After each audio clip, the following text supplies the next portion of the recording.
Hello दोस्तों, आज हम लोग सीखेंगे प्रेजल वर्ब्स। ठीक है, 5 इंपॉर्टेंट प्रेजल वर्ब्स जानेंगे। एक्ट ऑन मीन्स क्या होता है? To produce effect. To produce effect मतलब होता है असर डालना, किसी चीज पे असर डालना। तो हम क्या बोलते हैं? टू प्रोड्यूस इफेक्ट या एक्ट ऑन कह सकते हैं। Act of to, work according to.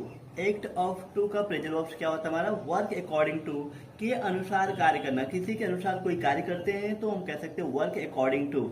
Act upon means क्या होता है? Work on the lines of, work on the lines of act upon, मतलब कहने का किसी आधार पर, किसी आधार पर कार्य करना, उसे हम क्या बोलते हैं? एक्ट अपॉन कहते हैं। ठीक है, कि आधार पर कार्य करना। जैसे हम कहते हैं कि कोई प्रेसिडेंट है, उसके आधार पे काम कर रहे हैं। ठीक है, या किसी भी कोई अध्यक्ष है, उसके आधार पे आप कोई कार्य कर रहे थे, एक्ट अपॉन होता है work on the lines of.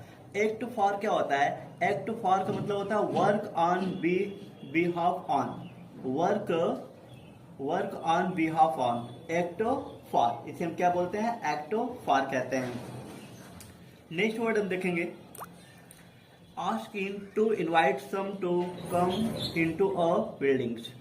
इसके मीन्स क्या होता है? किसी को अंदर बुलाना। ठीक है, आस्क इन करना मतलब क्या होता है? अंदर बुलाना। To invite some to come into a buildings.